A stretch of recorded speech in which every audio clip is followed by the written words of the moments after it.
Le secret du Père Noël. Il était une fois, au sommet des montagnes glacées du Grand Nord, un petit village caché sous un manteau de neige épaisse. Ce village, vous le connaissez sûrement, c'est le village du Père Noël. Les toits des maisons étaient recouverts de neige scintillante et des cheminées laissaient échapper des petites fumées en spirale.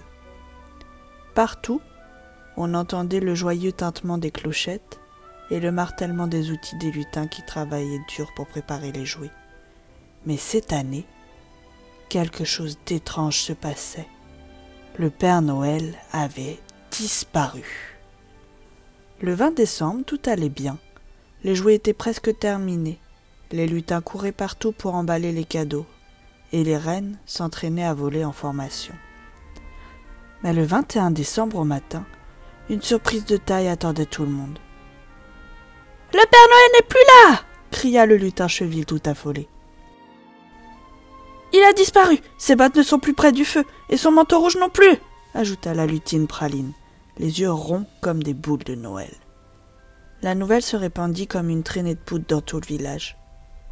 Les lutins cherchaient partout, dans l'atelier, dans la grange des neiges, sous un tas de cadeaux, mais rien. « Ah, mais où peut-il bien être? On n'a jamais eu de Noël sans lui !»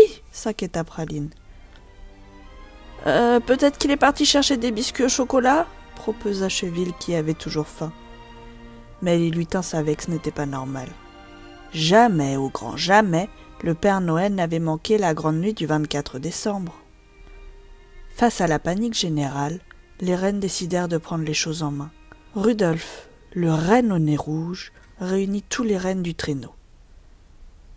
« Mes amis, si le Père Noël est en danger, il faut le retrouver. Nous sommes les seuls à pouvoir le faire. Montons dans le ciel et cherchons-le !» déclare-t-il d'un ton solennel. Les rennes s'envolèrent aussitôt. Du haut du ciel, ils fouillèrent dans les forêts, les montagnes et les vallées. Mais ils ne virent qu'un grand tapis de neige blanche et des oiseaux qui volaient tranquillement. « Peut-être qu'il est caché sous la neige ?» se demanda Blitzen. « Mais bien sûr que non. Il déteste le froid. Il doit être quelque part au chaud !» grogna Comète. Après des heures de recherche, les reines décidèrent de revenir au village. Pas de trace du Père Noël. Pendant ce temps, très loin de là, dans un petit village d'enfants, un garçon du nom de Lucas faisait son dernier dessin de Noël. Assis près du feu, il tenait son crayon avec sérieux. Il avait dessiné un sapin, des cadeaux, et au centre de la page, le Père Noël avec son grand manteau rouge. « Maman, tu crois que le Père Noël lira ma lettre cette année ?» demande Lucas avec un petit air inquiet. « Mais bien sûr, mon chéri, le Père Noël lit toutes les lettres, même celles écrites au dernier moment, » répondit sa maman avec un sourire. Mais au même moment, un bruit étrange se fit entendre près de la cheminée. Lucas sursauta.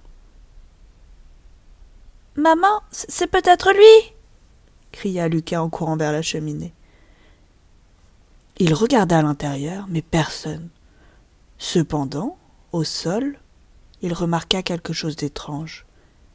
Des flocons de neige fondaient doucement sur le tapis. « C'est bizarre, il ne neige pas à l'intérieur, » murmura Lucas. Puis il vit une chose encore plus étrange, des traces de bottes rouges et humides. Elles allaient de la cheminée jusqu'au salon. « Maman, viens vite, il y a quelqu'un dans la maison !» Lucas suivit les traces de pas. Elles le menèrent jusqu'à la salle de séjour où, caché derrière le canapé, il trouva un grand manteau rouge. « Hein ? Mais c'est le Père Noël !» s'écria Lucas. Le Père Noël était là, assis par terre, le dos contre le canapé. Son bonnet tombait sur ses yeux et il avait l'air très fatigué. Son visage était tout rouge et il reniflait bruyamment. « Atchoum ! Oh, mon nez ! Je crois que j'ai attrapé un gros rhume !» gémit le Père Noël en se frottant les yeux. Lucas n'en croyait pas ses yeux. « Monsieur le Père Noël, qu'est-ce que vous faites ici ? Vous ne devez pas préparer les cadeaux pour les enfants du monde entier ?» Le Père Noël toussa bruyamment et répondit. Je voulais m'assurer que toutes les cheminées étaient prêtes, mais cette fois, j'ai eu trop froid. Et maintenant, je suis coincé ici avec ce fichu rhume. Lucas le regarda avec de grands yeux. Ne bougez pas, maman va vous soigner. Il courut chercher sa maman, mais quand elle arriva, le Père Noël avait remis son bonnet et tentait de se lever. Oh, bonsoir, madame. Je suis désolé pour l'intrusion, mais je dois vite retourner au pôle Nord. Impossible. Vous êtes malade, vous devez vous reposer, dit la maman de Lucas.